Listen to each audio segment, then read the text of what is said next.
Hello बच्चों, कैसे हो आप लोग? बढ़िया। आप बढ़िया तो मैं भी बढ़िया। तो पिछले वीडियो यानी कि कोल एंड पेट्रोलियम के फर्स्ट पार्ट में हम लोगों ने कवर कर रखी थी। कौन कौन सा टॉपिक आप लोगों को याद है क्या? नहीं याद है क्या? तो चलिए मैं आपको फर्स्ट ऑफ ऑल रिकॉल करवाता हूँ। तो पिछले वीडियो यानी कि हम लोगों ने पार्ट 1 में पढ़ा था सबसे पहले नेचुरल रिसोर्सेज के बाद inexhaustible natural resources and second था हमारा एग्जॉस्टिबल नेचुरल रिसोर्सेज एंड उसके बाद हम लोगों ने पढ़ा था कोल के बाद हम लोगों ने पढ़ा था स्टोरी ऑफ कोल की कोल का निर्माण किस प्रकार से हुआ। ठीक है, उसके बाद हम लोगों ने कोक के बारे में पढ़ा था। ठीक है, कोक के बाद हम लोगों ने कोल तार के बारे में पढ़ा। एंड आज यानी कि इस पार्ट 2 में हम लोग कवर कर रहे होंगे पेट्रोलियम। एंड पेट्रोलियम के बाद हम लोग कवर कर रहे होंगे रिफाइनरी ऑफ पेट्रोलियम। देन उसके बाद हम लोग कवर करेंगे नेचुरल गैसेस। ठीक है, तो चलिए शुरू करते हैं आज की पढ़ाई। तो सब फर्स्ट ऑफ ऑल हम लोग देखते हैं पेट्रोलियम के बारे में। पेट्रोलियम किसे कहेंगे, ये पेट्रोलियम आखिरकार होती क्या चीज़ है? ठीक है, तो petroleum and petrol and diesel are obtain from a natural resource called petroleum. अपन लोग जो नाम सुनते हैं या फिर गाड़ी में इस्तेमाल करते हैं, हम लोग जो बाइक में डालते हैं पेट्रोल, और जो हैवी व्हीकल होते हैं उसमें हम लोग जो डीजल डालते हैं, आप लोगों ने नाम तो सुना होगा पेट्रोल और डीजल, क्योंकि इस दोनों का दाम अभी आसमां छू रही है। अभी तक सबसे ज़्यादा है, ये रिकॉर्ड बना चुका है अभी इंडिया में कि ये अभी सबसे ज़्यादा इसका दाम अभी देखा जा रहा है। तो पेट्रोल और डीजल जो होती है वो नेचुरल रिसोर्स से प्राप्त की जाती है। जिस नेचुरल रिसोर्स से प्राप्त की जाती है उसे कहा जाता है पेट्रोलियम। पेट्रोलियम दो शब्दों से मिलकर बना हुआ है, पेट्रा पेट्रा और ओलियम। पेट्रा मीन्स होता है रॉक एंड ओलियम मतलब होता है ऑल। तो हम कह सकते हैं कि it is mind from between the rock under the earth. ये किसके बीच से निकाला जाता है? तो हमारे अर्थ के अंदर जो रॉक है, यहाँ पे आपको ये फोटो में दिख रहा होगा, इम्प्रेवियस रॉक एंड रिजर्वियर रॉक, इन दोनों के बीच में हमारा पाया जाता है, ये हमारा पाया जाता है पेट्रोलियम। तो इसीलिए हम लोग इसे पेट्रोलियम बोलते हैं, क्योंकि पेट्रा प्लस ओलियम से मिलकर बना। पेट्रा मतलब होता है रॉक और ओलियम मतलब होता है ऑयल। तो हम कह सकते हैं कि वैसा नेचुरल रिसोर्सेज जो हमारी पृथ्वी के अंदर चट्टानों यानी कि रॉक पहाड़ों के बीच से निकाला जाता है उसे पेट्रोलियम कहते हैं, या ऐसे बोल सकते हैं petroleum and diesel are obtain from a natural resources called petroleum. ठीक है, आगे बढ़ते हैं। Petroleum was form from the organism living in the sea. These organisms died, their bodies settle at the bottom of the sea and get converted with the layers of the sand and clay. Petroleum जो होती है वो किससे सा बना होता है? तो ऑर्गेनिज्म से, लिविंग ऑर्गेनिज्म से बना होता है, जो कि कहाँ रहता है? तो सी में, जो हमारे समुद्र में लिविंग ऑर्गेनिज्म होते हैं उनसे बना होता है। अब उनसे कैसे बनता है? एज दीज ऑर्गेनिज्म डाइड, जब ये ऑर्गेनिज्म मरते हैं, their bodies settle at a bottom of the sea and got converted with layer of sand and clay. जब वो ऑर्गेनिज्म मर जाते हैं तो उसकी बॉडी हमारे सी के जो बॉटम होते हैं उस पे जाके, वहाँ पे जाके अटक जाता है, और वो धीरे धीरे क्ले और सैंड से ढकता चला जाता है, उसके ऊपर लेयर बनता चला जाता है। ओवर मिलियंस ऑफ ईयर, हजारों करोड़ों साल के बाद, एब्सेंस ऑफ एयर, वायु की अनुपस्थिति में, high temperature and high pressure transmitted these dead organism into petroleum and natural gases. और जब इसके ऊपर सैंड और क्ले का जो लेयर बनता चला जाता है मिलियंस ऑफ ईयर लग के बाद, वहाँ पे वायु की आपूर्ति नहीं हो पाती है, वायु अनुपस्थित रहता है, और जब जो जो उसके ऊपर लेयर बनता चला जाता है उसका टेम्परेचर और प्रेशर बढ़ता चला जाता है, और उसके बाद जो हमारा डेड ऑर्गेनिज्म था वो कन्वर्ट हो जाता है पेट्रोलियम एंड नेचुरल गैसेस में।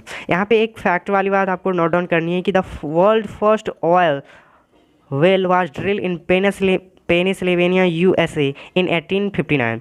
8 years later, in 1867, oil was struck at Mokama in Assam in India. Oil is formed in India. Oil is found in Assam, Gujarat, Mumbai High and river basin of Godavari and Krishna. हमारी जो दुनिया की सबसे पहली तेल की कुआं थी वो खोदा गया था पेनिसिल्वेनिया यूएसए में, जो कि 1859 ईस्वी में खोदा गया था। उसके जस्ट 8 साल बाद यानी कि 1867 में हमारे इंडिया में असम स्टेट में खोदा गया था। और अगर बात की जाए ओवरऑल इंडिया में कहाँ कहाँ पाया जाता है तेल का कुआं, तो हमारे असम, गुजरात, मुंबई हाई और गोदावरी एवं कृष्णा नदी के बेसिन में पाया जाता है। ठीक है, आगे बढ़ते हैं। Refining of petroleum. Petroleum is a dark liquid, dark oily liquid. Petroleum क्या होता है ना, वो काला कलर का एक ऑयली लिक्विड होता है, तेल के जैसा। आप लोगों ने तेल देखा होगा जैसे मस्टर्ड ऑयल वगैरह, उसी की तरह का, लेकिन डार्क लिक्विड होता है। It has an unpleasant order. इसके पास एक दुर्गंध वाले, क्या बोलते हैं ना, सुगंध होती है, दुर्गंध उस इससे उत्पन्न करता है। जैसे हम लोग कोई सा ऑयल यूज़ करते हैं तो उसका अलग अलग सा स्मेल होता है, तो इसका जो स्मेल होता है वो दुर्गंध के तरफ का होता है, अच्छा नहीं लगता है, ठीक है।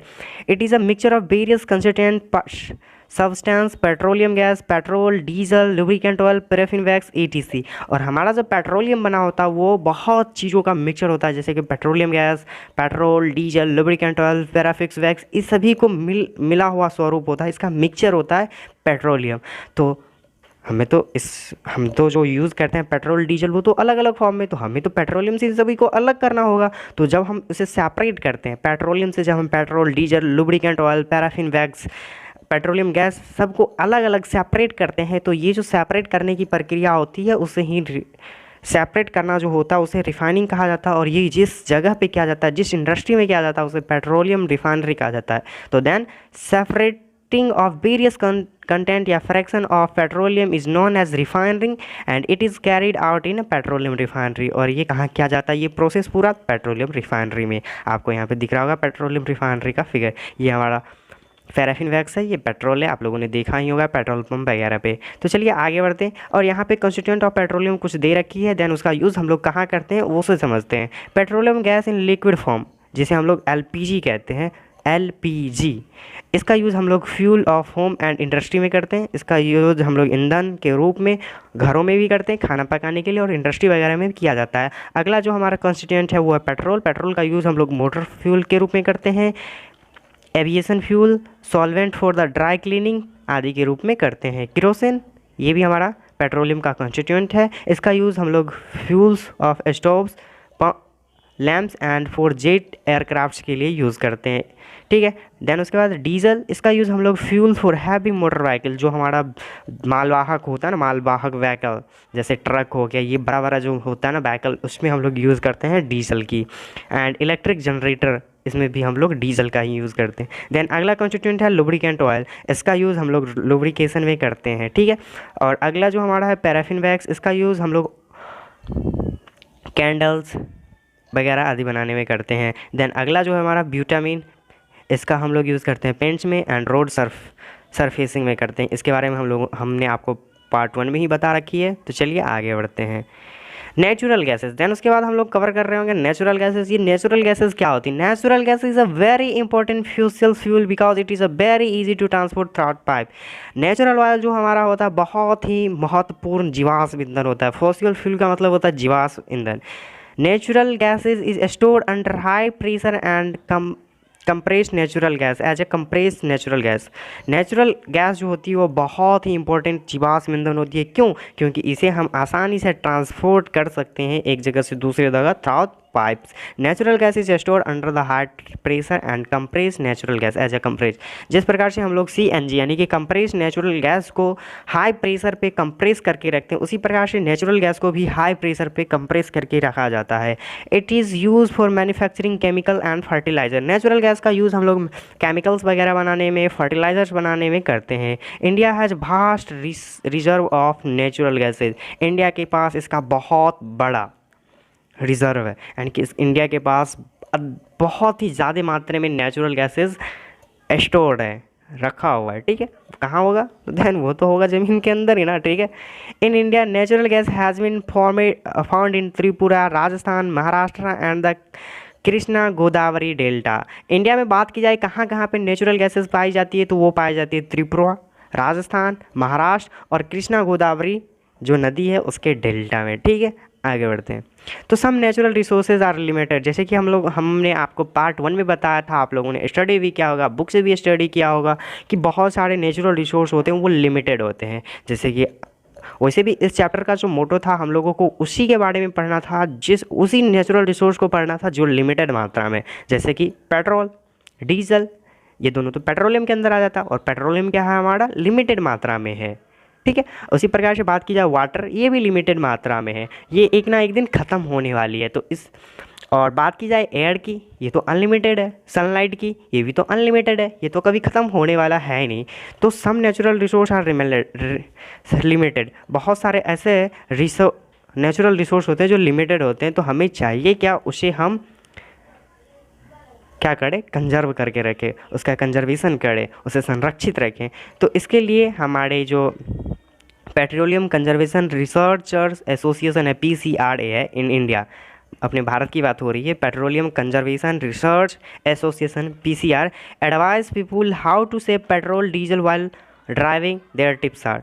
और हमारे जो ये है PCRA हमारे इंडियन लोगों को एडवाइस दिए थे कि कैसे पेट्रोल और डीजल को हम लोग बचा सकते हैं वाइल ड्राइविंग, जब हम ड्राइविंग कर रहे होते हैं। इसके लिए उन्होंने बहुत कुछ टिप्स दिए हैं। उन टिप्स में आपको दिखाई दे रहा होगा आपके स्क्रीन पे, पहला टिप्स है drive at a constant and a moderated speed as far as possible.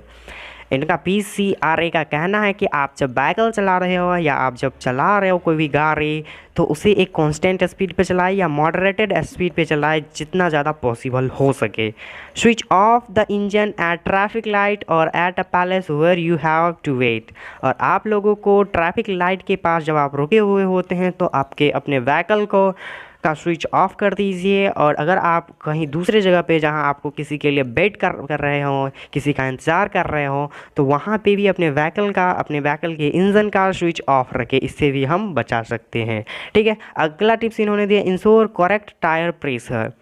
अब आपके व्हीकल के जो टायर होते हैं उसमें करेक्ट प्रेशर होना चाहिए, उसमें हवा की जो प्रेशर होती है वो करेक्ट होना चाहिए। अब ये इनका क्यों करना है, आप लोगों को लग रहा होगा कि हम हमारे बाइक में या हमारे कार में या हमारे व्हीकल में हवा कम होगा तो उससे हमें क्या फ़र्क पड़ता है। तो देखिए, जब आपके टायर में हवा कम होगा, आपके व्हीकल के टायर में हवा जब कम रहेगा तो वो ज़्यादा फ्रिक्शन करेगा, और ज़्यादा जब फ्रिक्शन करेगा रोड के सरफेस के साथ तो उससे ज़्यादा एनर्जी चाहिए, ज़्यादा एनर्जी कंज्यूम करेगा। ज़्यादा एनर्जी कंज्यूम करने के लिए ज़्यादा पेट्रोल या ज़्यादा डीजल की ज़रूरत पड़ेगी, जिससे क्या हो रहा है, पेट्रोल का अंधाधुंध दोहन होने लगेगा।